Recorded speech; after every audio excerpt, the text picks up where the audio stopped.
l'ex-président de l'Assemblée nationale ivoirienne Guillaume Soro, qui a appelé à l'unité d'action de l'opposition contre la candidature d'Alassane Ouattara pour un troisième mandat devrait avoir honte de ses prises de position insensées, a réagi mardi à Abidjan, le président de la jeunesse du Rassemblement des Oufouettistes pour la paix, RHDP, parti au pouvoir, d'Ascension, face à la presse.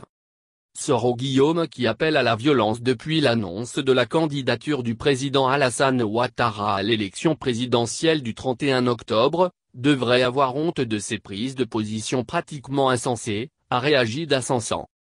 Il a invité M. Soro à se résigner, estimant que leur génération est consciente pour comprendre que ce n'est pas lui qui pourra mieux orienter la Côte d'Ivoire, n'ayant en retour pas pu rendre au pays ce qu'il lui a donné.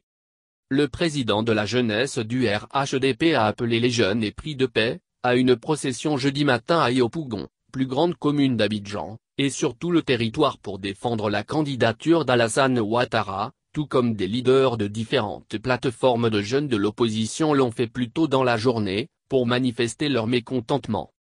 Depuis l'annonce, jeudi, de la candidature d'Alassane Ouattara pour un troisième mandat, des leaders de l'opposition, mais aussi des artistes ivoiriens, ont exprimé leur vive protestation contre cette décision jugée inconstitutionnelle.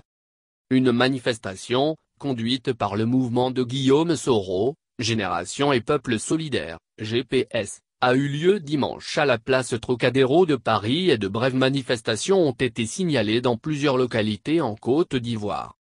Dans une interview accordée à Le Journal du Dimanche, JDD, M.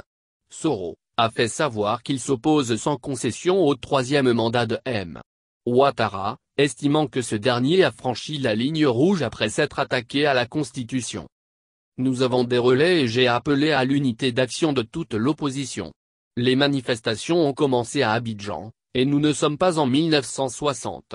Nous sommes en 2020, il y a Internet et les réseaux sociaux. Nous allons nous battre et lui demander de renoncer, a-t-il assuré.